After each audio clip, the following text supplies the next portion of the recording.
Vous allez peut-être vous demander pourquoi on fait intervenir une psy dans les consultations de cardio. Donc c'est quelque chose sur lequel je vais revenir. Je vais commencer par me présenter et puis vous expliquer un petit peu dans quel cadre est-ce que moi j'interviens auprès des patients qui ont une maladie cardiaque.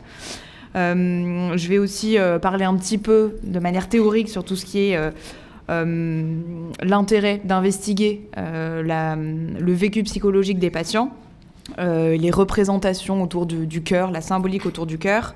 Et puis ensuite, j'axerai un peu plus sur la pratique du sport, sur quels sont les freins et les bénéfices dans la pratique du sport. Et puis, je vous donnerai quelques outils pratico-pratiques que vous pouvez utiliser avec des personnes, en fait, peu importe le contexte, que ce soit déjà pour vous-même, pour vos proches, ou puis pour des usagers, des personnes que vous aurez à encadrer plus tard. Donc moi, je suis Caroline Olivier, je suis psychologue sur l'hôpital cardiologique de Lyon.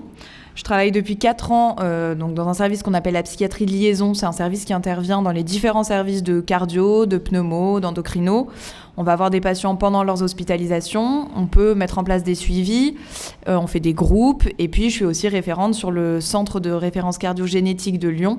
Donc, c'est un centre dans lequel on va recevoir des patients et des familles. Parfois quand il y a eu justement une question de mort subite qui s'est passée dans la famille ou quand il y a un décès. Quand on découvre de manière fortuite une anomalie cardiaque, derrière on va faire des dépistages et des enquêtes familiales et puis on va aussi proposer des suivis réguliers pour les patients. Voilà. Alors pourquoi nous on a choisi de faire des consultations binôme psychologue et cardiologue? Il y a l'idée qu'il y a un regard complémentaire. Pendant que le cardiologue, il étudie les examens, il fait l'enquête et l'entretien clinique auprès du patient. Parfois, moi, en étant un petit peu distanciée, je vais observer un non-verbal qui parle. Si le patient il dit pas qu'il est inquiet, mais qu'il se serre les mains, qu'il sue à grosses gouttes, etc., peut-être qu'on va lui poser quelques questions sur comment est-ce qu'il prend les infos qu'on est en train de lui donner. Ça va pas être toujours simple, il faut trouver un bon équilibre, mais avec le professeur Chevalier, on travaille ensemble tous les vendredis. Et par exemple, si lui pose la question « ça vous inquiète ce que je vous dis ?» et que le patient il dit il va se reculer, puis il me regarde. Et puis donc ça veut dire que c'est à moi d'aller creuser un petit peu l'aspect psychologique. Il y a l'idée aussi que moi je suis pas issue d'une formation de médecine.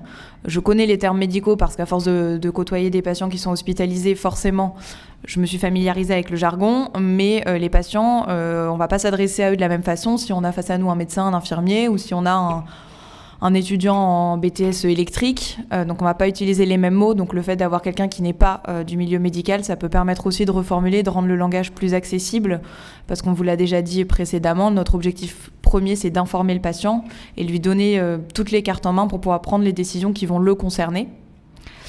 Il y a l'idée aussi que quand on est présent au moment d'une annonce, si on annonce sur un diagnostic, si on entend les mêmes mots que le patient, derrière, on va pouvoir les reprendre avec lui. Peut-être que lui, il se sera arrêté sur un truc et en fait, il y aura toute une partie de l'information qu'il aura complètement mis de côté. Donc le fait d'être présent avec lui, ça va nous permettre aussi de reprendre les choses un peu à distance. Et puis, il y a l'idée aussi de repérer s'il y a des facteurs de stress très, très importants, s'il y a peut-être un contexte à côté, une vie familiale compliquée ou une vie professionnelle qui va être remise en question par la maladie. Donc ça va nous permettre aussi de repérer d'éventuels troubles et de pouvoir l'orienter vers une prise en charge adaptée. Alors, il y a une forte symbolique autour du cœur. Pendant très longtemps, quand on parlait du cœur, on pensait que c'était le siège de l'âme, que c'était l'organe qui était associé à la vie et donc à la mort. Et donc souvent, quand on parle d'atteinte cardiaque, tout de suite, on a l'idée que c'est très grave, que ça renvoie à des angoisses de mort très très profondes. Et nous, on a une distinction qu'on fait aussi parce qu'on s'occupe de patients qui parfois portent un gène qui les met à risque, mais en fait, ils sont pas malades. Parce que pour être malade, il faudra avoir des symptômes, il faudra avoir des examens anormaux, et pas juste un gène. Si on porte un variant génétique, on n'est pas malade. On est à risque de développer peut-être une pathologie, mais on n'est pas malade. Donc, on va aussi essayer de retravailler ça avec eux. Tout à l'heure, on a fait un petit peu la liste des facteurs de risque cardiovasculaires. Donc, il y avait le tabac, l'hypertension, le cholestérol, la sédentarité. Et Antoine a oublié de mentionner le stress. Le stress, aujourd'hui, c'est un facteur de risque qui est quand même très important. Attention, on ne va pas faire un arrêt cardiaque ou un AVC juste parce qu'on est stressé. C'est toujours plurifactoriel. Par contre, c'est des choses qui sont importantes à considérer aujourd'hui. Et le stress, c'est quelque chose qu'on va pouvoir aussi réguler par l'activité physique. On a deux choses, c'est qu'on a une maladie cardiaque qui peut être génératrice de peur, d'angoisse, et parfois on a aussi des maladies comme la dépression ou l'angoisse qui peuvent générer des symptômes qui sont assez proches de ce que les patients atteints d'une maladie cardiaque vont décrire. Quand on a une maladie cardiaque, on va peut-être avoir des essoufflements, des palpitations, des douleurs dans la poitrine. Et finalement, quand on fait une crise d'angoisse, on hyperventile, on a du mal à respirer, on a le cœur qui s'emballe, on peut avoir très chaud. Donc, c'est des signes qui sont assez proches. Et en fait, on se rend compte que les deux dimensions, elles vont s'alimenter. C'est-à-dire qu'on peut avoir d'un coup un trouble du rythme cardiaque lié à notre maladie. Et donc on se met à stresser, donc ça majore et ça s'emballe encore plus. Et inversement, on peut aussi avoir des personnes qui sont anxieuses, qui vont du coup déclencher une tachycardie sans qu'il y ait forcément une maladie cardiaque sous-jacente. Donc c'est pour ça que ça va être important aussi de pouvoir éduquer les patients pour essayer de différencier ce qui relève de l'angoisse et ce qui relève vraiment de la maladie cardiaque. Pour en venir un petit peu plus à l'aspect sport, parce que c'est pour ça qu'on m'a demandé aussi d'intervenir et c'est ce qui vous concerne le plus. On l'a dit tout à l'heure, le stress, c'est un facteur de risque cardiovasculaire qui est très important. Les bénéfices d'une activité sportive, que ce soit une activité régulière de loisirs, de compétition ou rien que une activité physique de type éviter de prendre les transports, descendre un arrêt plus tôt pour finir à pied, se garer à l'autre bout du parking pour marcher un peu plus dans la journée. Ça a des bénéfices non négligeables, il n'y a plus besoin de les prouver. Et au niveau psychique, le sport, ça a toujours été un moyen d'extérioriser des tensions et aussi d'alimenter ce que nous on appelle le sentiment d'efficacité personnelle.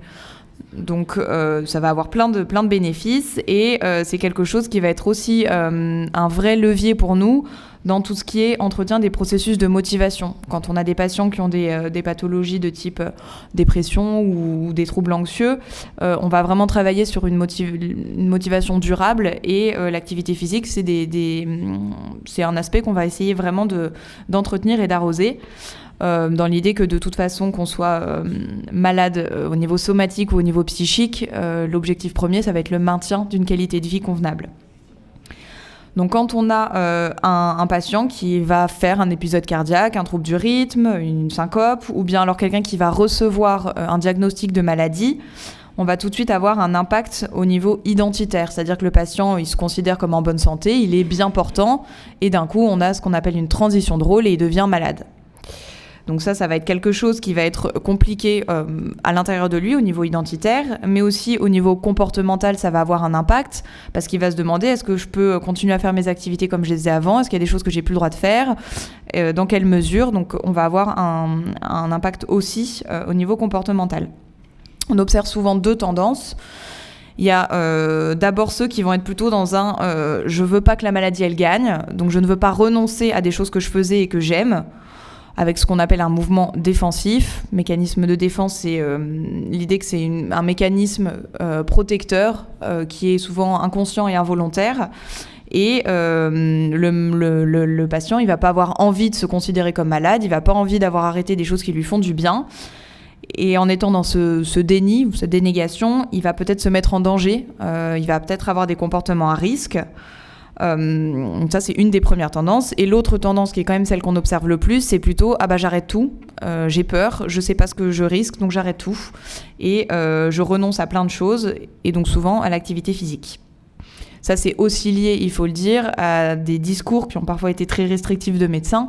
On le disait tout à l'heure, c'est pas aux médecins de dire non, vous arrêtez toutes vos activités, vous faites plus de sport et vous restez à jouer du piano.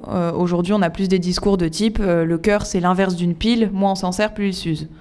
Avec toujours évidemment d'autres paramètres à prendre en compte. Moi, je le fais de façon un peu réductrice, mais c'est l'idée que maintenant, on va plutôt encourager ça.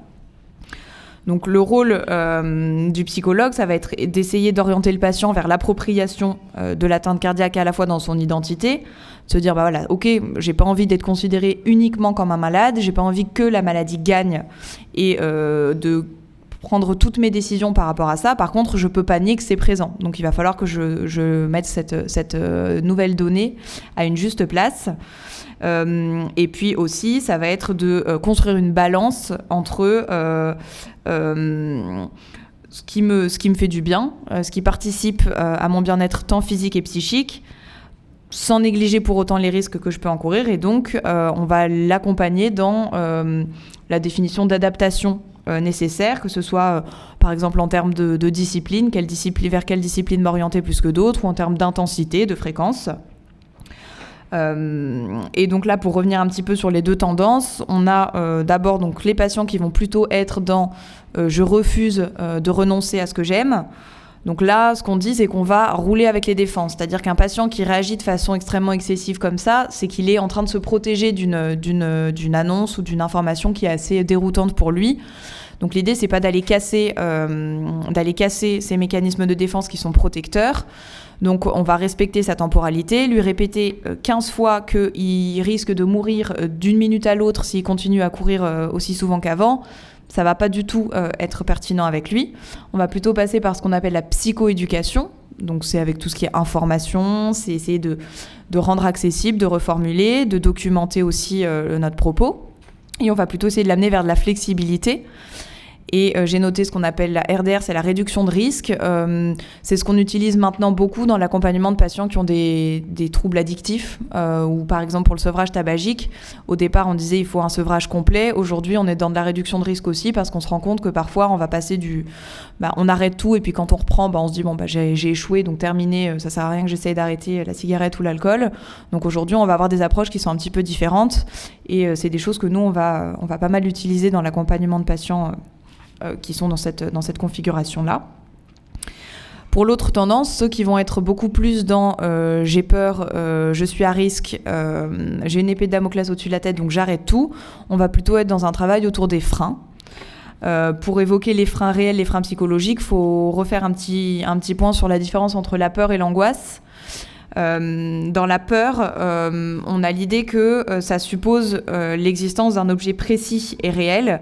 Donc on va ressentir de la peur, qui est une émotion quand on est face à un danger réel, à quelque chose qui est saisissable. Par exemple, on va avoir peur des chiens, peur des araignées.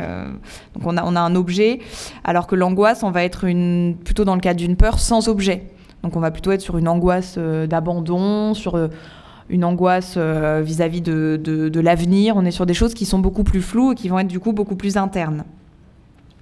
Donc on va avoir en effet chez ces patients des freins réels, donc avec par exemple des douleurs. Si on a des énormes douleurs dans les muscles, il y a des sports qu'on ne va pas pouvoir faire parce qu'on aura mal. Si on vient de se faire implanter un défibrillateur, on a une cicatrice, c'est peut-être un petit peu enflé, donc on va pas avoir envie d'aller se prendre un gros plaquage au rugby, parce que de toute façon, ça va être très douloureux. Parfois, on a des traitements qui ont des effets indésirables, qui vont faire que, comme ça, fait baisser la tension. En fait, on se rend compte qu'on a la tête qui tourne. Donc ça, finalement, lever ces freins réels, c'est pas ce qu'il y a de plus compliqué.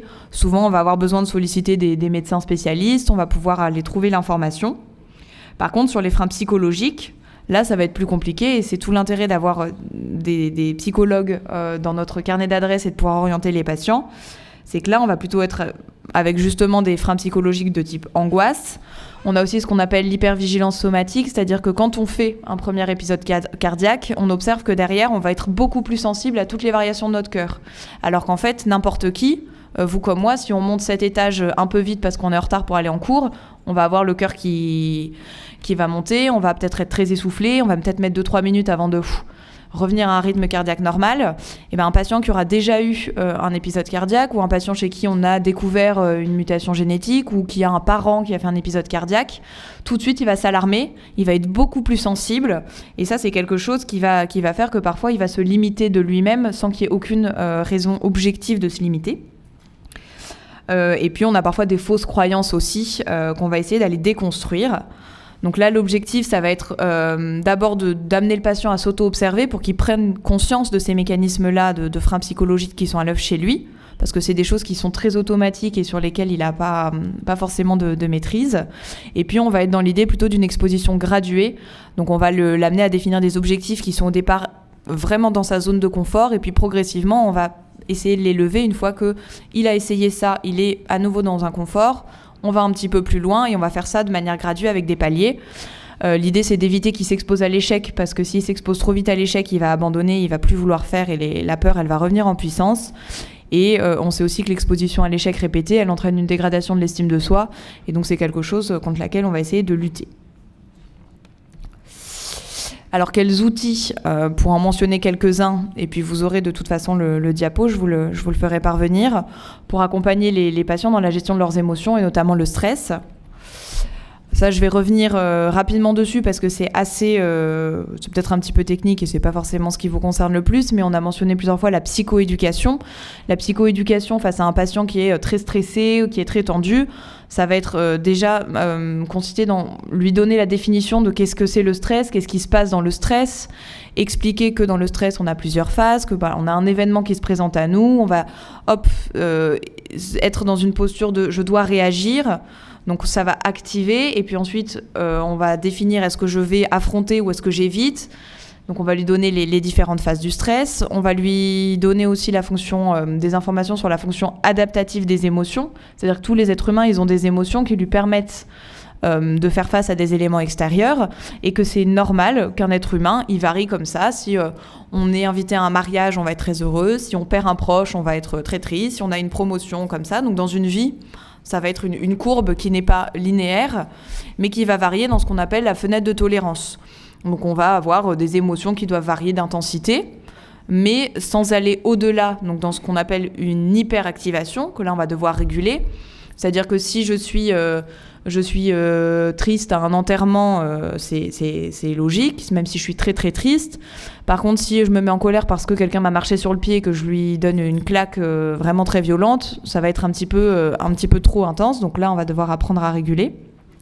Parfois, on a des patients, c'est l'inverse, ils sont hypoactivés, c'est-à-dire que c'est comme s'ils étaient plats. Ils n'ont plus de réaction ni positive ni négative. Là, c'est presque un peu plus inquiétant parce qu'on va devoir du coup passer par... On va les choquer, c'est un peu comme si l'électrocardiogramme il est plat, on va choquer, hop, ça réactive, et après ça revient à un rythme plus acceptable. Bah là, quand on a des patients qui sont complètement déconnectés de leurs émotions, on va devoir les exposer à des émotions un peu vives, donc on va les hyperactiver pour ensuite les réguler. Donc là, ça va être... voilà, c'est un petit peu la notion de fenêtre de tolérance, c'est peut-être un peu technique et je passe vite dessus, mais si vous avez des questions, vous n'hésitez pas. Et donc avant de passer au reste, on va faire ce petit exercice-là. Donc je vous ai mis le dessin. C'est un exercice qui est hyper facile, qui peut se faire partout. On peut le faire au volant, on peut le faire dans les transports, on peut le faire dans son lit, on peut le faire en cours. Et il a plusieurs vertus. Donc avant de les expliquer, on va tous le faire. Donc je vous demande juste de vous mettre plutôt au fond du dossier de votre chaise, avec les mains soit relâchées, soit sur les jambes, et de fermer les yeux. Ça va prendre 1 minute et c'est pas compliqué, hein. Donc tout le monde se met au fond de sa chaise, ferme les yeux. Et en fait, l'idée, ça va être de visualiser un carré. Et en fait, on va faire un cycle de respiration de 4 secondes. Donc on va inspirer pendant 4 secondes, retenir sa respiration pendant 4 secondes, expirer en soufflant pendant 4 secondes. Et à nouveau, on rebloque pendant 4 secondes et on va juste le faire 3 fois. S'il y en a qui ont besoin de compter sur leurs doigts les 4 secondes, il n'y a pas de souci. S'il y en a qui veulent dessiner le carré parce que visualiser c'est compliqué, il n'y a pas de souci. Et on va juste expérimenter ça et je vous demanderai 2-3 retours juste après. Et je le fais moi aussi avec vous et je vais faire exprès de le faire dans le micro, comme ça vous allez vous caler sur mon rythme. C'est parti.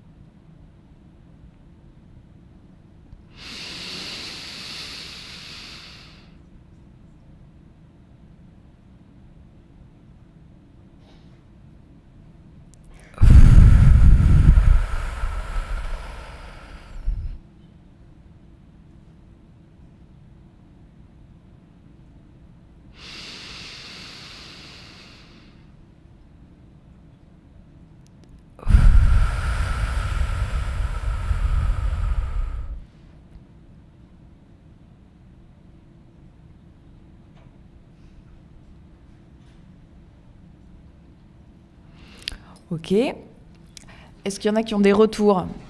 Est-ce qu'il y a des phases où ça bloque, où c'est plus dur, ou des blocages qui sont plus durs que d'autres ?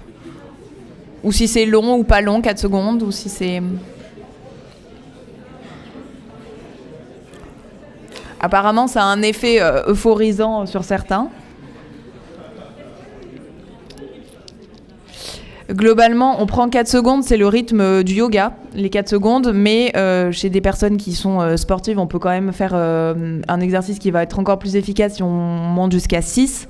Mais il y a des personnes qui peuvent être justement, notamment les patients qui ont des maladies cardiaques, pour qui ça peut être compliqué de tenir 4 secondes, donc on peut adapter. Moi, je sais quand je le fais, à la fin du premier cycle, j'ai souvent un peu des fourmillements dans les mains. Mais c'est parce que c'est en train de se réguler. Il y en a qui ont mal au crâne quand je leur fais faire ça pendant 3 fois, mais quand on le fait pendant 5 bonnes minutes, certains trouvent que ça donne un peu des maux de tête. Mais concrètement, c'est quelque chose qui peut être très utile quand on a quelqu'un qui va par exemple nous dire « je suis en train de faire une tachycardie, mon cœur va choquer ». Si on lui fait faire ça pendant 5 minutes, si ça se régule grâce à l'exercice, c'est que c'était bien du stress et de l'angoisse et que c'était pas la maladie cardiaque qui est en train de décompenser. Donc ça peut être un petit outil qui est facile, qui se recommande bien. Rapidement, pour expliquer pourquoi est-ce qu'on parle d'exercice respiratoire et à quoi ça sert d'exercer un contrôle respiratoire. Ça, c'est la façon dont moi je l'explique aux patients. Je l'explique pas comme ça si je parle à un médecin, mais pour un patient, pour le rendre accessible. J'explique que chez nous, on a 2 systèmes. On a le système sympathique et le système parasympathique. Le système sympathique, il va s'activer. C'est un système activateur qui va du coup être activé quand on est face à un élément extérieur stressant. Donc ça va créer quoi ? Une augmentation du rythme cardiaque, augmentation de la fréquence respiratoire, de la tension artérielle et de la contraction musculaire. On ne va pas pouvoir le désactiver, ce système-là, parce qu'il s'active en réaction à l'événement. Donc ce qu'on va faire, c'est plutôt essayer d'activer en compensation un système qui est inhibiteur, c'est le parasympathique. Et en fait, l'objectif du contrôle respiratoire, c'est justement d'aller chercher à réveiller ce parasympathique pour venir contrebalancer l'activation du système sympathique qui active. On va activer celui qui inhibe, et l'un dans l'autre, on arrive à trouver une balance qui s'équilibre. Il y a d'autres approches psychocorporelles qui sont utilisées dans la régulation des émotions, que j'ai mentionnées là. Donc il y a la cohérence cardiaque, qui est en fait l'idée qu'il y a un rythme particulier qui va permettre au cœur de rentrer en résonance avec la respiration. Et que chacun va avoir une fréquence optimale de résonance qui lui est propre, entre 4 et 7 respirations par minute. C'est parfois un peu difficile de l'expliquer théoriquement, donc nous on recommande l'application Respirelax, qui est une application qu'on trouve sur iPhone ou Android, où en fait il y a une petite bille qui va monter et descendre selon le rythme qu'on aura paramétré, et le patient il a juste à caler sa respiration sur ce que la petite bille lui indique de faire, entre inspirer et expirer. Et ça c'est montré que si on le pratique 3 minutes par jour, ça permet d'avoir des bénéfices assez intéressants sur le fait de faire redescendre le rythme cardiaque. Au niveau de la relaxation, il y a plein d'approches différentes. Il y a des approches qui vont plutôt faire appel à des capacités de visualisation mentale, d'autres qui vont être plus mécaniques. C'est comme la relaxation mécanique de Jacobson. L'idée, c'est on va essayer de tromper le cerveau. Donc ça va très bien marcher chez les personnes qui vous disent non, moi c'est pas du tout pour moi, je sais pas me relaxer, je sais pas visualiser, j'aime pas du tout ça. On va leur dire justement, on va vous demander de contracter chaque partie de votre corps, donc chaque groupe musculaire l'un après l'autre. Et donc forcément, puisqu'on va demander de contracter, qu'après on dit relâcher, il y a une décontraction qui s'opère. Parce qu'on a d'abord eu une contraction volontaire. Donc ça c'est intéressant justement pour les personnes qui vont vous dire non, je suis hyper tendue, je suis pas du tout dans le lâcher prise. C'est un petit outil qui est intéressant. Vous aurez aussi un lien du body scan, et puis après il y a d'autres applications qu'on recommande pas mal, qui sont Petit Bambou, Seven Mind, qui sont plutôt pour tout ce qui est méditation guidée. Voilà. Si vous avez des questions, n'hésitez pas.